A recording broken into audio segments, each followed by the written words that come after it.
हनुमान जी के विवाह की कथा। मर्यादा पुरुषोत्तम भगवान श्री राम के अनन्य भक्त पवन पुत्र हनुमान जी के ब्रह्मचारी रूप से तो सभी परिचित है। उन्हें बाल ब्रह्मचारी भी कहा जाता है। लेकिन क्या आपने कभी सुना है कि हनुमान जी का विवाह भी हुआ था? हनुमान जी का उनकी पत्नी के साथ एक मंदिर भी स्थित है, जिसके दर्शन के लिए दूर दूर से हनुमान जी के भक्तगण आते हैं। कहा जाता है कि हनुमान जी के उनकी पत्नी के साथ दर्शन करने के बाद घर में चल रहे पति पत्नी के बीच के सारे लड़ाई झगड़े खत्म हो जाते हैं और वैवाहिक जीवन में खुशियां भर आती है और हनुमान जी की असीम कृपा प्राप्त होती है। वाल्मीकि रामायण सहित किसी भी रामायण और रामचरितमानस में हनुमान जी के ब्रह्मचारी रूप का वर्णन मिलता है, लेकिन पाराशर संहिता में हनुमान जी के विवाह का उल्लेख है। इसका सबूत है तेलंगाना के खम्मम जिले में बना एक खास मंदिर, जो प्रमाण है हनुमान जी के विवाह का, जहां हनुमान जी गृहस्थ रूप में अपनी पत्नी के साथ विराजमान है। मान्यता है कि यहां दर्शन करने से वैवाहिक जीवन में आने वाली सभी समस्याओं का समाधान हो जाता है और दाम्पत्य जीवन सुखमय बनता है। हनुमान जी का यह मंदिर याद दिलाता है रामदूत के उस चरित्र का जब उन्हें विवाह के बंधन में बंधना पड़ा था। लेकिन इसका अर्थ यह नहीं है कि हनुमान जी बाल ब्रह्मचारी नहीं थे। पवन पुत्र का विवाह भी हुआ था और वो बाल ब्रह्मचारी भी थे। कुछ विशेष परिस्थितियों के कारण ही हनुमान जी को सुवर्चला के साथ विवाह बंधन में बंधना पड़ा।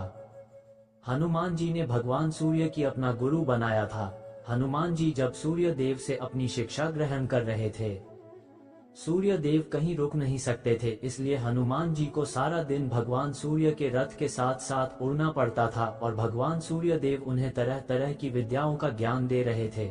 लेकिन हनुमान जी को ज्ञान देते समय सूर्य देव के सामने एक धर्म संकट खड़ा रह गया। कुल 9 तरह की विद्याओं में से हनुमान जी को उनके गुरु ने 5 तरह की विद्या तो सिखा दी, लेकिन बची 4 तरह की विद्या और ज्ञान ऐसे थे जो केवल किसी विवाहित को ही सिखाए जा सकते थे। हनुमान जी पूरी शिक्षा लेने का प्रण कर चुके थे।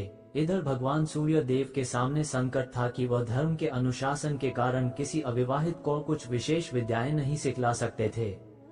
ऐसी स्थिति में सूर्य देव ने हनुमान जी को विवाह की सलाह दी और अपने प्रण को पूरा करने के लिए हनुमान जी भी विवाह सूत्र में बंधकर शिक्षा ग्रहण करने को तैयार हो गए। लेकिन हनुमान जी के लिए दुल्हन कौन हो और कहां से वह मिलेगी, इसे लेकर सभी चिंतित थे। ऐसे में सूर्य देव ने अपने शिष्य हनुमान जी को राह दिखलाई। सूर्य देव ने अपनी परम तपस्वी और तेजस्वी पुत्री सुवर्चला को हनुमान जी के साथ शादी के लिए तैयार कर लिया। इसके बाद हनुमान जी ने अपनी शिक्षा पूर्ण की और सुवर्चला सदा के लिए अपनी तपस्या में लीन हो गई। इस तरह हनुमान जी भले ही शादी के बंधन में बंध गए हो, लेकिन शारीरिक रूप से वे आज भी एक ब्रह्मचारी ही हैं। पाराशर संहिता में तो लिखा गया है कि खुद सूर्यदेव ने इस शादी पर यह कहा था कि ये शादी ब्रह्मांड के कल्याण के लिए ही हुई है और इससे हनुमान जी का ब्रह्मचर्य भी प्रभावित नहीं हुआ। वीडियो अगर पसंद आया हो तो वीडियो को लाइक और चैनल को सब्सक्राइब करें और अपने दोस्तों के साथ शेयर करें। धन्यवाद।